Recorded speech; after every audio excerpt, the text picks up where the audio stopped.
الله أكبر ولله الحمد.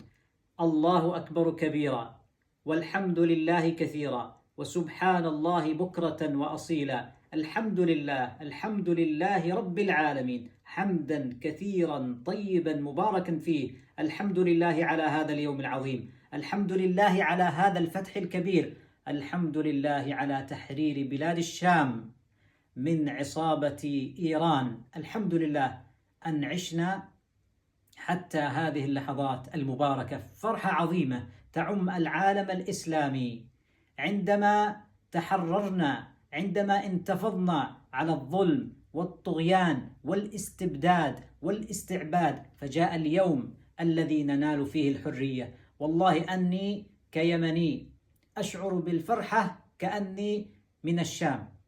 وعندما تحررت اليوم صباح اليوم فجر اليوم وكبرت مآذن دمشق كأنها تحررت صنعاء، وسجدت لله شكرا. وهكذا كل إخواني في اليمن، وهكذا كل أحبابكم حول العالم أيها الإخوة الكرام من أهلنا في سوريا. نحن سعداء في هذا اليوم ونشارككم الفرحة بكل قلوبنا، نشارككم هذه الفرحة وهذا الانتصار وهذا الفتح. إنه يوم عيد من أعيادنا المشهودة، يوم 7 من جمادى الآخرة 1446، وكذلك الموافق ل8 من شهر ديسمبر عام 2024. هذا اليوم سنجعله من أهم أيامنا وأعيادنا، وإن شاء الله سبحانه وتعالى نحتفل بتحرير القدس وبانتصار غزة وبانتصار الضفة وعسقلان وكل المدن الفلسطينية. إن شاء الله سنحتفل بتحرير صنعاء وإب وتعز وعمران وصعدة والحديدة والمحويت وحجة وكل المدن اليمنية التي تقع إلى هذه اللحظة تحت احتلال إيران الإجرامية الإرهابية، عصابات الموت الذين جاءوا إلى الشام وإلى اليمن وإلى العراق ليعبثوا في هذه البلاد. وسوف ينتهي حكمهم، سوف ينتهي ظلمهم، سنعود إلى أوطاننا إن شاء الله فاتحين محررين منتصرين. لا تيأسوا، لا تقنطوا من رحمة الله.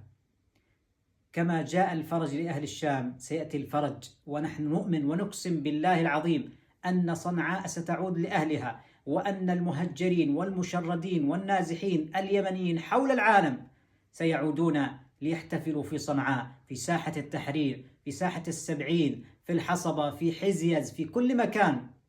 سنعود إلى إبا الخضراء، سنذهب إلى عمران وإلى صعدة مدينة السلام، سنعود إلى كل شبر في أرضنا الحبيب في اليمن الميمون السعيد قريبا عاجلا، وما ذلك على الله بعزيز.